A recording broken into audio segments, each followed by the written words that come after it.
Good morning. We're back every day. Every day. Well, not Sundays. Every day. Here we go. And we're cooking. So we'll wait for just a moment to see who shows up. You know, if you're watching this on YouTube or you're watching the rerun, you know that since it's a video, you can take your finger and slide it ahead until you see me cooking. Hello, Jessica. Lori, is that you? No, that's I don't know who that is. I'm looking at pictures trying to figure out who it is. Hey, Vicky, good morning. I'm looking at pictures and doing one of these. Good morning, Julie. Vicky, how did the craft fair go that you did? Good morning, Eileen. I'm curious how the craft fair went. And Eileen, I'm very jealous that you got to go to Galveston for the weekend. Very jealous. I saw you on the beach looking all tan and stuff. Good morning, Linda. Linda, are you excited that church is reopening next Sunday? Are you and Craig going? Julie, are you going?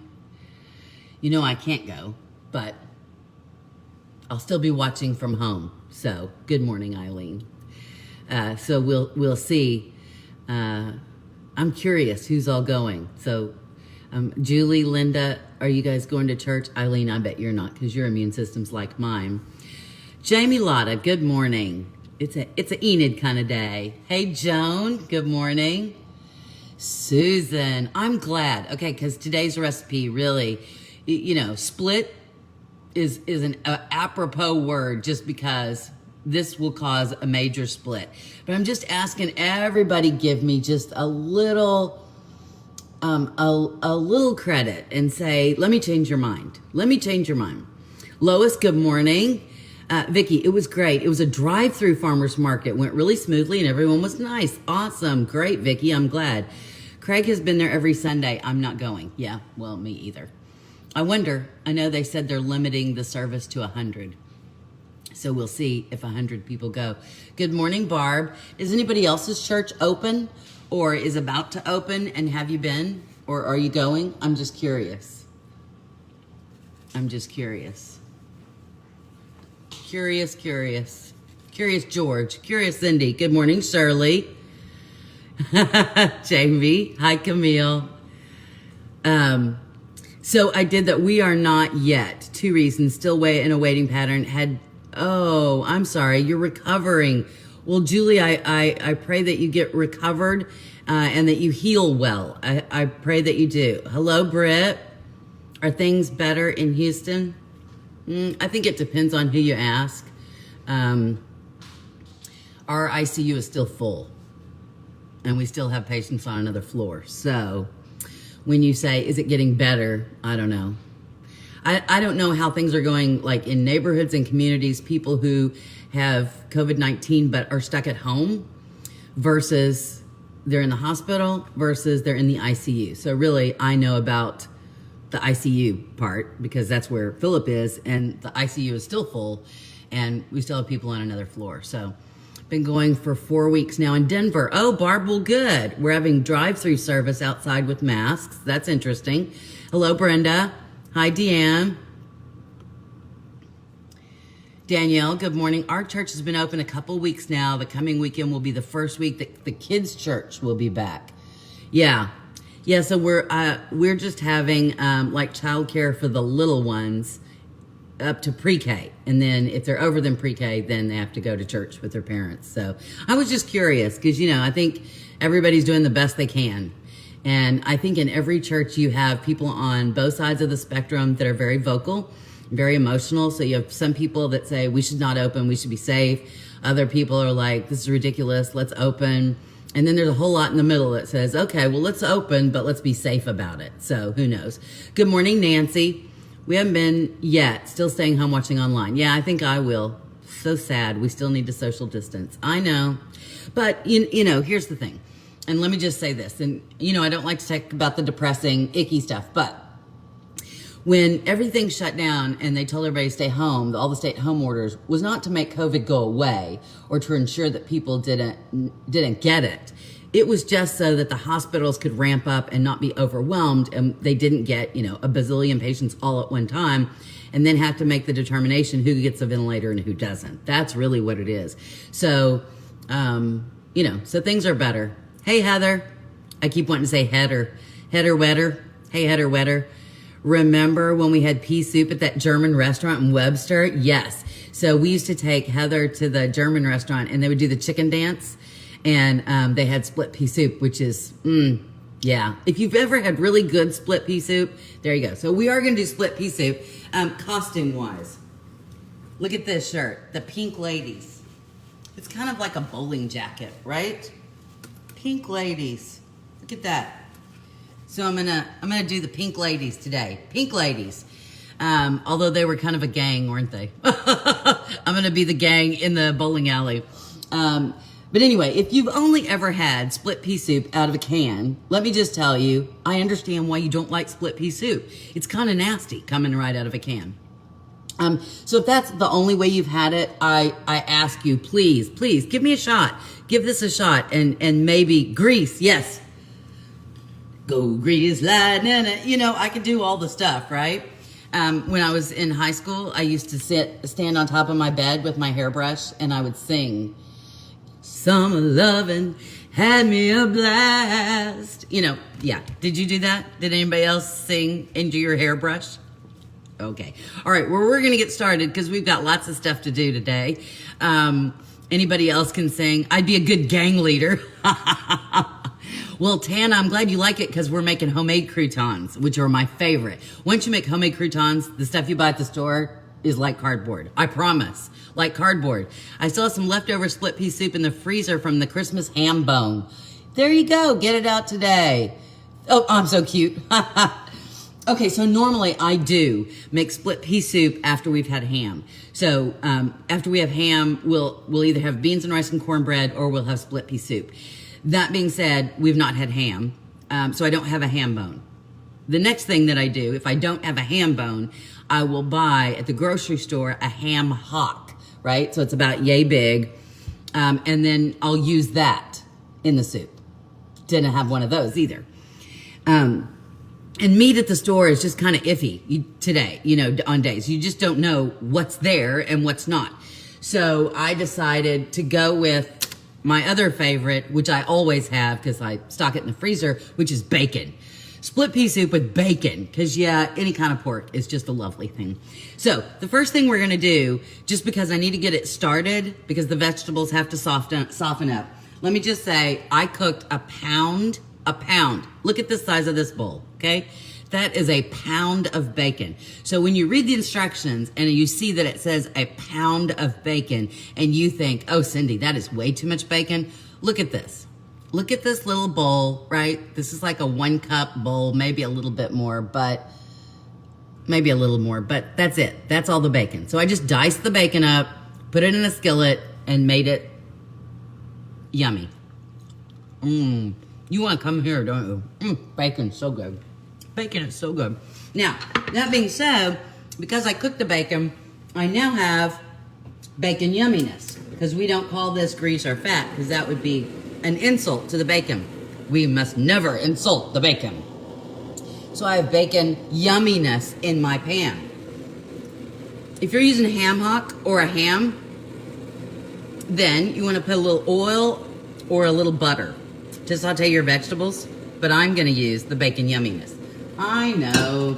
You cholesterol people are going, oh, I can't help it. It needs to be yummy. Remember, quick, easy, and yummy. There was nothing about healthy or low cholesterol or low fat, none of that stuff.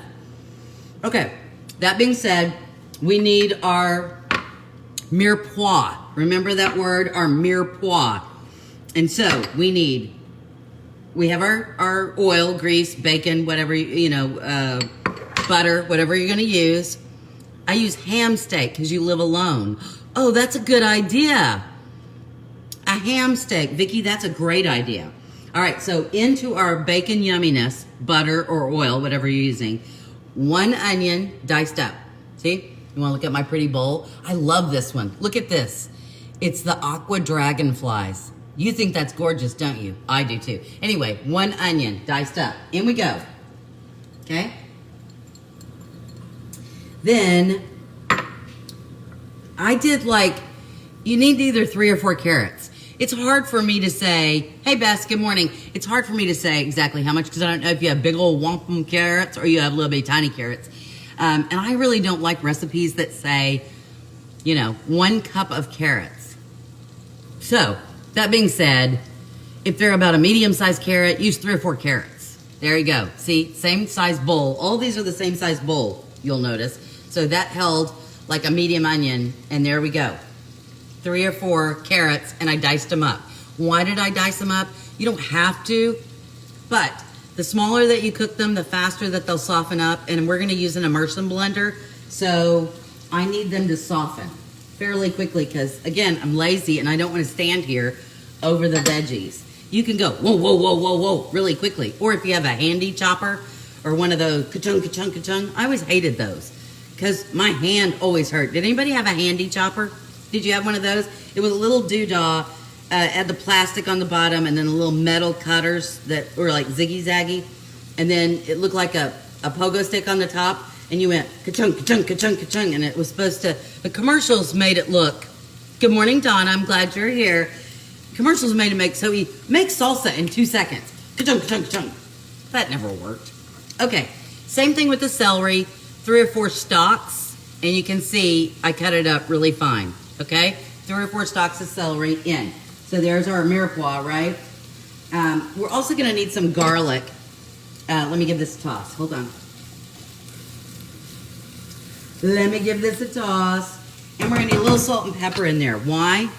Because of the wonderful things that we do. We need salt and pepper because we always layer flavor. So I know you're gonna go, but you're gonna put salt in it later. Well, I am, but I'm gonna taste it first because we have bacon. Bacon and ham, are salty, and so you have no idea. You might have a really sweet ham or you might get a really salty ham. And so this is one of those things that I can tell you how much to put in, but you really need to taste it because your taste is going to be way different than mine. Okay, so that's what we have in there. You see our mirepoix? And those carrots are the things that are going to take the longest to cook. So, oops, I bumped you. Let me flip. And so we really need those to cook. So because that's going to take us a second, and I didn't want to just stand here. I'm doing this kind of in a reverse order because I want to be able to show you what it looks like. Hey, Debbie, good morning. The cutter thingy was just okay. Oh, Bess, you still have one? Barb has one. Hey, Mary Beth. Normally, I would do this sauteing of the mirepoix in this pan, in this big pot, right? Because then once that was done, then I would put my green split peas. This is just a bag of dried green split peas. I would put those in the pot after my veggies are done, and then I would add my chicken stock and all of that. That being said, if we do that, this cooks really quickly, like 30 minutes. But I'm just going to speed this along. So what I'm going to do is I have the, I'm going to bring, this is 32 ounces. This is the big one, 2 pounds of veggie broth, okay?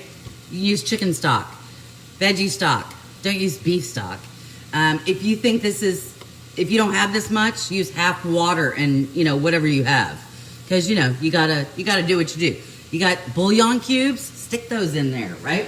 Okay, so I'm gonna bring this to a boil with my split peas. And that way we're just gonna hurry this along. Usually I do, like I said, everything in one pot, but that isn't working right now, okay? I also have 3 cloves of garlic that I've minced up. See that? Ooh, look at that pretty pattern. You want that one too, don't you? Anyway, so I have 3 cloves of garlic, but, garlic cooks just like that. I know you're going, where's the roasted garlic? It's empty. It's empty. I used all my roasted garlic. I have to make more. You only use it for nuts. Yeah, I used to use it for nuts too, but then I just got the little coffee grinder and I use that for the nuts now. Anyway, so this has to soften up. So I'm gonna let that go for a couple of minutes And then I'll add the garlic, like, for only a minute, because I don't want the garlic to brown, blah, blah, blah. I sometimes use the stock left over from cooking corned beef. That kind of sounds good, Vicky. I hadn't thought about that. All right, let's go on a trip, shall we? Let's go on a little road trip. Although it took me everything to get that up where I wanted it, right? Now I have to move the chair. We're on a road trip. Ta-da! There you go. Ta-da! Okay, so we're on a road trip. Let me move the chair. All right, so while that's browning, you know, getting all soft, all translucent, all yummy, then Debbie Lewis says, hi, Jessica. Hi, Debbie. Okay. All right, so normally I would use sandwich bread, right, to make my homemade croutons, or whatever kind of bread, right? You can use a big old baguette. You can use sandwich bread. You can use whole wheat bread, whatever bread you have. That being said, I knew, I tell you, this is I'm getting old and forgetful. I knew I had a loaf of sandwich bread in the refrigerator. Now, I live in Houston. Because it's so humid down here, I keep my bread in the refrigerator because we don't go through it that quickly. And so if I leave it out, then it gets all, and then it goes bad too quick. So I keep it in the refrigerator. I know some of you are like, hey, Debbie. Some of you are like, oh, then the bread doesn't taste good. I know, but it's what I do. That being said, I looked in the refrigerator this morning because I didn't check earlier because I just knew it had to be there. No bread. No bread in the refrigerator. I'm like, it's okay. I probably bought 2 at one time and there's 1 in the freezer. Bread in the freezer? Yes. You just thaw it out and it's fine. Check the freezer. No bread. No bread. How can this woman have no bread? Well, remember that I told you I just bought a bread maker? Yes, I bought a bread maker. And I've been experimenting with recipes. The first one was okay, but it was very dense. This last time I used 1/3 whole wheat flour and then the rest AP, and I sifted like nobody's business on that sucker. And put honey in it. It was really good. That being said, the loaf came out. I had 1 piece. And the girls demolished. You know, normally I would like cut it in half and send half to the boys and we would have half. Oh no. The girls got the Irish butter. Oh, let me show you the Irish butter. If you have never had Kerrygold Irish butter, oh my goodness. It is like the best thing in the whole world. Really, truly. Butter that's the best. Yes, you must try Kerrygold Irish butter. So good. Anyway, but you can use whatever butter you have, really, honestly. So here's what I did. We only had like this much. That much bread was in the zippy on top of the stove, on the cabinet. That's it. So it's just sliced really thin. You see how thin it's sliced? And then put butter on the top. Butter, I know, this is not the way that everybody does it. And I'll give you the other way to do it, right? Okay, so that being said, if you just have regular sandwich bread or a baguette or whatever, dice it up. Cut it up into squares, however big you like your croutons. Do that. And then, instead of the whole butter route, put it in a bowl, or you can put it on your baking sheet. Put some olive oil on there, some salt, and some garlic powder. Give it a toss. Spread it out. 325 degrees. 375. I'm sorry. Gosh, my brain. 375 for 10 minutes. 10 minutes. Keep an eye on it, especially this thin. That being said, this is all I had, and I like it with butter. So you need to use whatever garlic seasoning you have. This is an old one that I have. Old. I mean, it's still fine. It's a Tastefully Simple one, and it's Italian garlic bread seasoning. And I like this because in it, it has garlic, onion, parsley, red bell pepper, and some other spices. So for me, it's like got the perfect of everything. But salt and garlic powder, granulated garlic, or garlic salt, right? Either one of those is fine. Okay, I like a lot. You can tell I like a lot of seasoning. I think that's the reason a lot of people don't like certain foods, because they're bland. And people go, it's okay, but it's just there. But if you use some seasoning, you get some pop in this, And really, I think some people are afraid of using seasoning. Oh, it'll taste bad. I'll get too much. But I think you love Carrie. Yes, Barb, it's great. The butter's gold. Carrie Gold rocks. Yeah. Hey, Susan. Good morning. All right, now, so that being said, bread knife. If you, this is what you use to cut your bread, but if you don't have one of these, you can use a regular knife. And so then I'm going to have to cut these into little cubes to put them on the thing. You say, but Cindy, there's only butter on one side. How will you make sure they don't, see here, here's my baking sheet. I put some parchment paper on there. Here is my spatula. Watch this. You just do this and stick it on there. Ha! Ta-da! All right, however, for time's sake, hold on, I gotta look at the veggies. Okay, the veggies are starting to look good. Want to see what they look like? They're starting to look good. Getting a little brown in there. Okay, I'm gonna dump my garlic. 3 cloves. Not roasted garlic. It is just plain old garlic. Well, one-handed is not easy. Hold on. I gotta get all the garlic in there. We can't miss garlic. Garlic cannot be missing. Okay, there we go. So the garlic is now in the pan. Dice it up, mince it up, smash it. You know, the easiest way to cut it is just put it on your cutting board. Use the knife. I'm gonna put this back over here. Use the back of your knife, right? Put the garlic down, smash it, and then do your cutting. And it'll be so much easier. Okay, so like I said, I'm cheating and I'm gonna be lazy. Watch, I'm just gonna stack all this bread on top of each other. I'm so bad, so naughty. Time saver.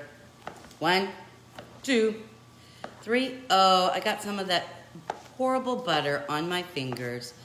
Oh, so sad for me. I will have to lick it off. Okay, there we go. And so then on the cookie sheet, or baking sheet. Now you say, okay, but your butter may not end up butter side up. It'll all be fine, really. There's butter on it, and that's the most important thing. Okay, so all the bread, just make sure it's spread out. I'll show you just a second. Let me move this. I have really buttery hands now. Just make sure it's all spread out. And because I put it together, it's kind of sticking, but that's okay. The good thing about the Cindy's Kitchen show is everybody else's show is perfect, right? They do this stuff, and it always turns out perfect. On this show, you've seen me burn things, spill things, make a mess, forget to add ingredients, use the totally wrong recipe on something. Yeah, so this is more like garlic butter on your fingers. Gosh, they should make, I was gonna say they should make lotion, garlic butter lotion, but then I'd be licking my hands and that'd be gross. Okay, 375, 10 minutes in the oven, okay? I'm gonna put them in the oven.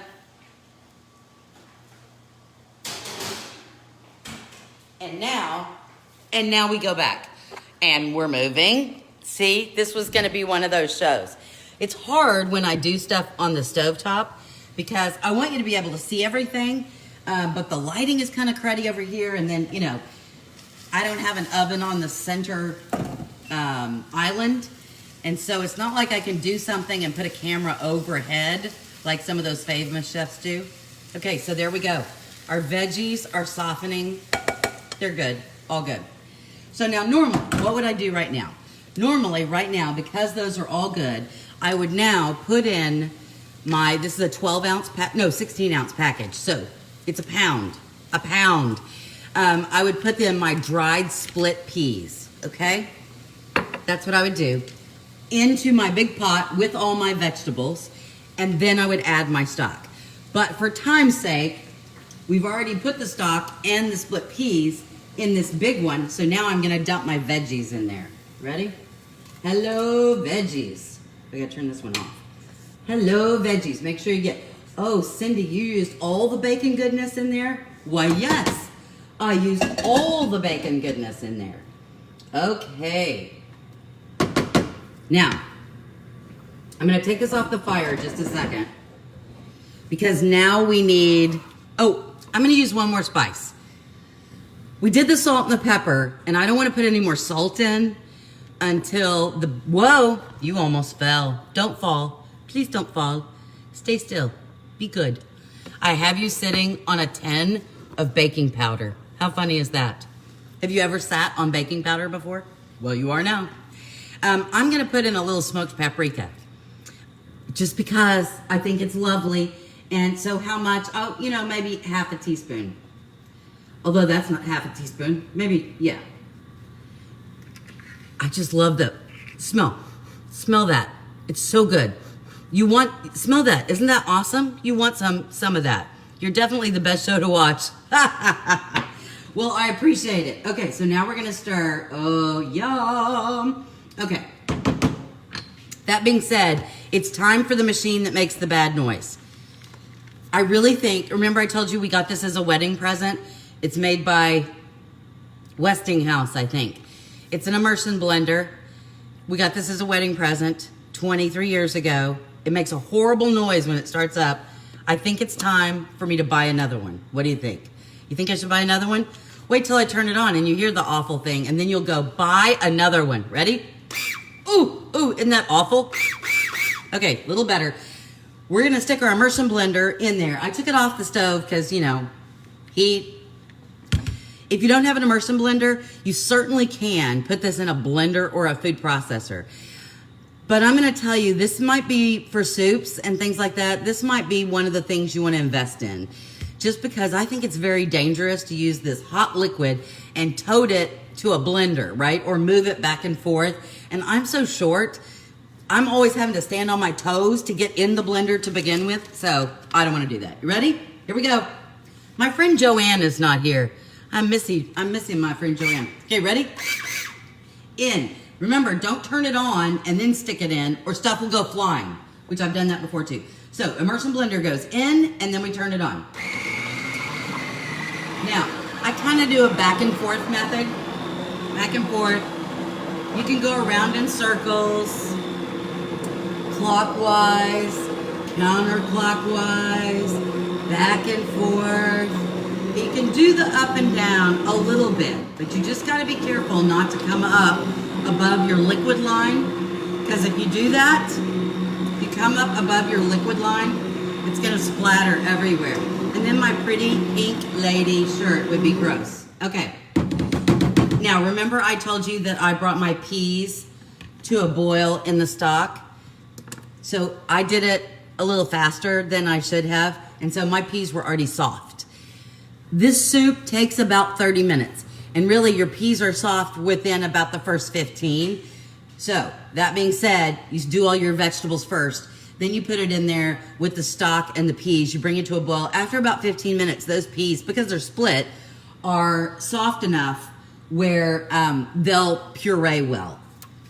A little odd.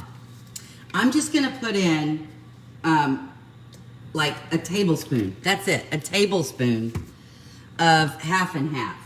Half and half. I don't know. To me, it just gives it a really creamy flavor. Yum. Okay, I'm gonna let this cook. Putting it back over here. I'm gonna let that cook and we're gonna talk. Let me get my coffee. Oh, my coffee's right there. Immersion blender. So did you vote? Do I need to buy a new immersion blender? You didn't tell me yes or no. So, oh, we're gonna add the bacon back in. I know it's all crunchy and lovely right now, but I want the bacon flavor to cook in with all that. And you notice I didn't add, if you're using ham, same thing. You can cook it with the ham bone or the ham hock, but before you puree, you take that sucker out, right? And then so you wouldn't cut the ham off if it was a ham bone. You would cut that off after you've sauteed your onions and your mirepoix, right? Keep it out. Then you'd puree everything and then add your meat in. Because quite frankly, you don't want pureed ham or pureed bacon. That's just gross. No, well, maybe you do, but I don't. Okay, so the bacon is now in the split pea soup. Let me check the...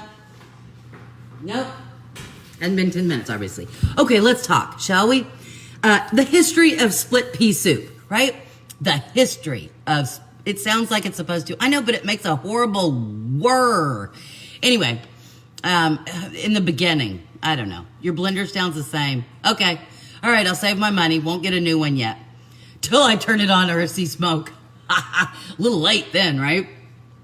History of pea soup. Let's talk about the history. It has been eaten for ages. So those of you who have turned your nose up, this has been eaten for ages. 1, because it's a hearty soup. 2, because it has a high nutritional value. And 3, because of its low cost. I mean, really, you can get this for like $1.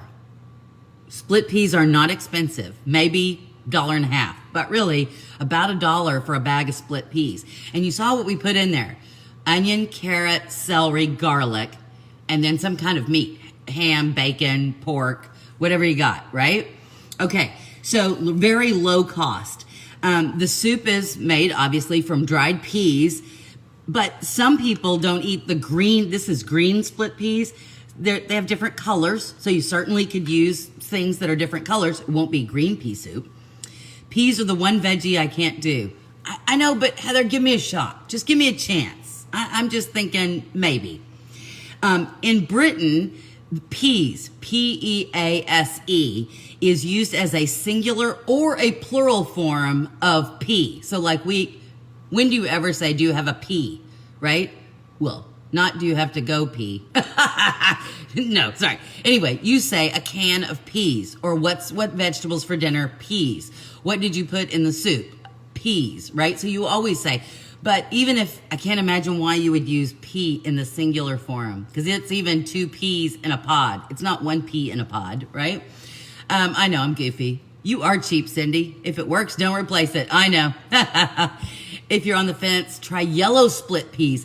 Yes, you know what? Do try yellow split peas. The flavor is a little lighter. So do try that.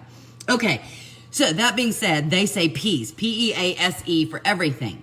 Okay, and before the 19th century, this was a big sailor dish.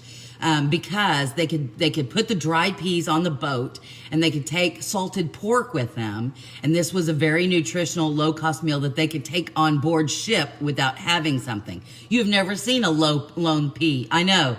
The lone pea. We could do a cartoon. Tonto! I am the lone pea.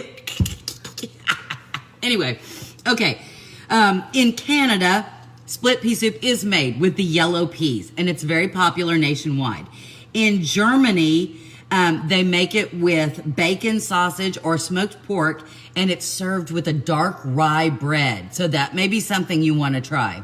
Didn't even know peas came in a different color. See, we learned something new. The Dutch version is called snert, S-N-E-R-T. Doesn't that sound funny? Snert. What are we having? Snert? Snert? Snert? It just sounds funny. It's a thicker stew. It has split peas, pork, and then various vegetables. And during the winter, they have these stalls out that sells hot snert. So if you go anywhere and you see a sign for hot snert, you know what it is. It's hot split pea soup. Snert. In Poland, you should be all my Polish pottery friends, right? In Poland, pea soup is popular food that they served in the military, since it was nutritious, cheap, and could be prepared in large quantities. It's said that the military pea soup is thick enough to hold a spoon upright. Eek! Eek! There you go. In Sweden and Finland, it's traditional to eat pea soup with pork and pancakes on Thursday as preparation for the fasting on Friday, in case you didn't know that. Mustard is served with pea soup. I've never heard that, but they stir mustard into their pea soup. So that might be something we try. In the United States, it was introduced in the New England area in the 19th century by French-Canadian mill workers. And it was eaten during the colonial period as a thinner soup. So not like stick your spoon in it, but very thin. Pork, carrots, dried split peas. So that's all that was in it. Anyway, here you go. If you didn't know this, here you go. 1765, long time ago. 1765, this well-known nursery rhyme first appeared in Britain. 1765, long time ago. First appeared in Britain. Ready? Sing along with me. Peas porridge hot, peas porridge cold, peas porridge in the pot 9 days old. Do you remember that when you were growing up? Did you know that they were talking about peas? Put a vinegar in her pea soup. Oh, I've never done that either. Watching your show while donating blood. So funny. Well, I hope I'm entertaining people. Okay. Yum. Did you know that? Hey, Melissa Blessinger. Melissa is an awesome veterinarian here in the northern Houston area. She's awesome.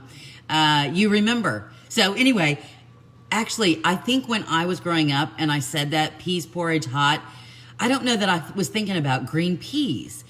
Because the word porridge was in there, so we think of, well, I do, I don't know about you, but I think about porridge as like oatmeal or like a breakfast cereal. I don't think of porridge as a thick soup, right? But that's what they called it, right?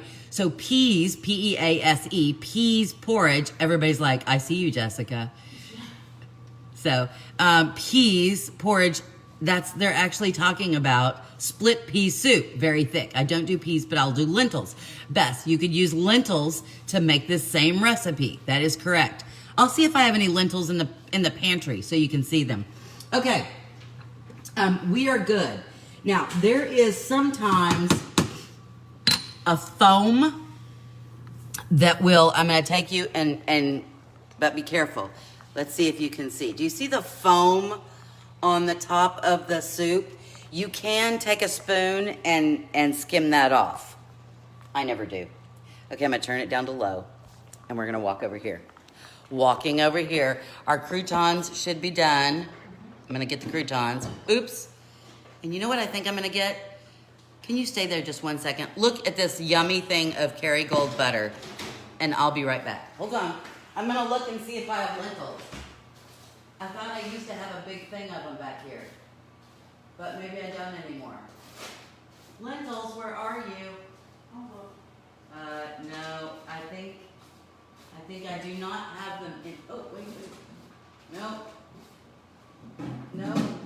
Oh, I think we used all the lentils up. The last time I made a lentil and ham soup. So, very similar to the peas. Okay, you ready? I'm gonna get a bowl. I gotta go again. I don't do peas, but I'll do lentils. Okay. Yes, if you need a great vet, you need to go to, I think it's VCA. VCA, it's on Louetta in North Houston. And she's the most awesome vet in the world. Yes. Okay, so here's my bowl. It's empty. I'm gonna go, I'll bring it over here because you need to watch, don't you? Hold on. Purple ladle. Everybody needs a purple ladle, don't they? Ow. Very hot. Okay, now, I want you to look at the consistency of the soup. At this point, it's exactly how I like it, okay? It's not watery thinny, because if you put any more liquid in here, it's gonna be very thin. And the longer that it either cooks or sets, it will thicken up, okay? To me, it's the perfect, my grandfather used to make pea soup and just, so the carrots and okay, so there we go. Like I said, the longer that it cooks without a lid,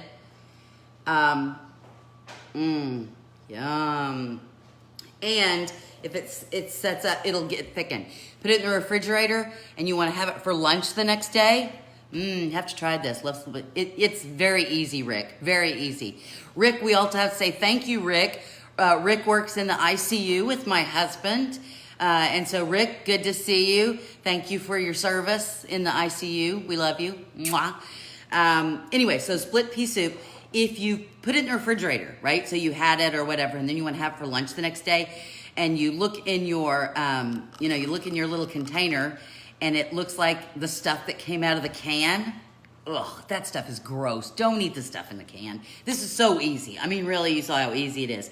All you have to do is add a little water. Add a little water when you're heating it up, and it'll thin right back out. Can you freeze this? Oh, hold on. I need to get my croutons. Oh, this is hot too. Okay, so there's my croutons, you see? Pretty and hot. Okay, da-da-da-da-da-da. Croutons on the front. I love lots of croutons. Let's taste.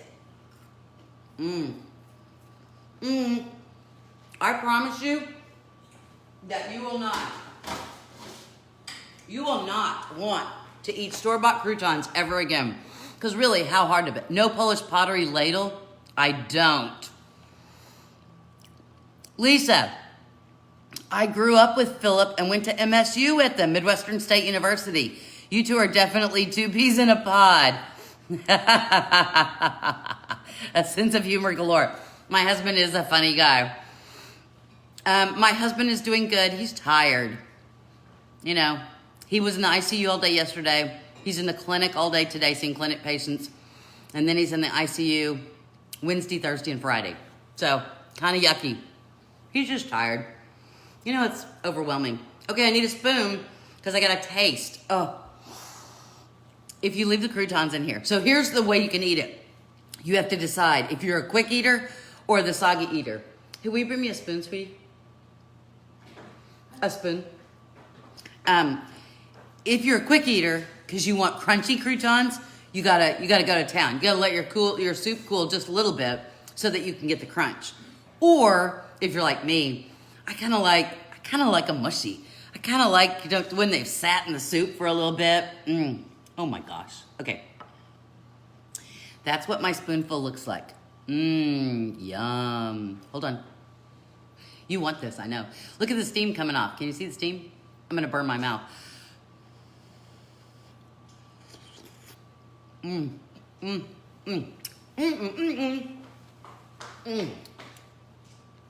You want this. It's so nutritional. It's so good for you. Very low cost and very easy to make. Quick, 30 minutes, easy. Come on, really? Not much. Yummy. We definitely got the yum factor going. It's early, but lunch is gonna start. I'm just telling you, lunch is gonna start. So we made two things today. We made homemade croutons, which were really easy. Just cube up some bread, whatever kind of bread you have. Toss it with oil, or I buttered my bread. Who butters your bread? Toss it with some oil and some either garlic salt or a little salt and a little granulated garlic. Give that a toss. 375 in the oven for 10 minutes or until they're light and toasty brown. Keep an eye because you don't want burnt croutons. That'd be gross. You just want them crunchy. And once you do that, never go back. You'll never go back. And quite frankly, you could be adventuresome and season them with different things. You could put some smoked paprika on there. You could put pepper on there. Ooh, pepper croutons. That would be good. Any kind of seasoning that you have, you can put it on a crouton and it would be yummy. You don't have to just use these croutons in soup. They're great in salads. Philip just likes to sit and eat them. So there you go. Too bad we can't watch and smell. I know. I wish we could create smell-o-vision and taste-o-vision. Science fiction shows, I'd be able to do that, wouldn't I? But, such is the luck. All right, so again, split pea soup, quite easy. Homemade croutons, way easy. And you have a lovely lunch or dinner. I did say I didn't finish my thought about the freezing things. Can you freeze this? And the answer is yes. Probably last in the freezer, maybe a month. I'd feel safe if it was in the freezer for a month. And then you just thaw it out. And then when you put it in your stove on your stovetop to reheat it, again, if it looks a little thick, just add a little water or a little chicken stock and that'll thin it down. If it gets too thin, if you went too far, just let it cook with the lid off for a little bit and it'll thicken back up. So easy. It's kind of hard to make a mistake on split pea soup. If you don't like the green peas, dude, there's yellow lentils that you can try. There's red lentils. That's a whole statement in itself, right? Red lentil soup. But all good, all yummy. And if you try the lentils, I think they have a little, for me anyway, a little less pea taste. A little less pea taste. But that's just me. What else should we do? I think that's all. Oh my gosh, we did pretty good. Don't forget, because Jessica, my social media maven, has put on there. Don't forget to subscribe to the YouTube channel. We are 4 subscribers away. 4 subscribers away from hitting 100. I know, you're going, does it matter? And the answer is, probably not. But wouldn't it sound good if we said, we have 100 subscribers, we have 100 subscribers. So there you go. If you have not, please do.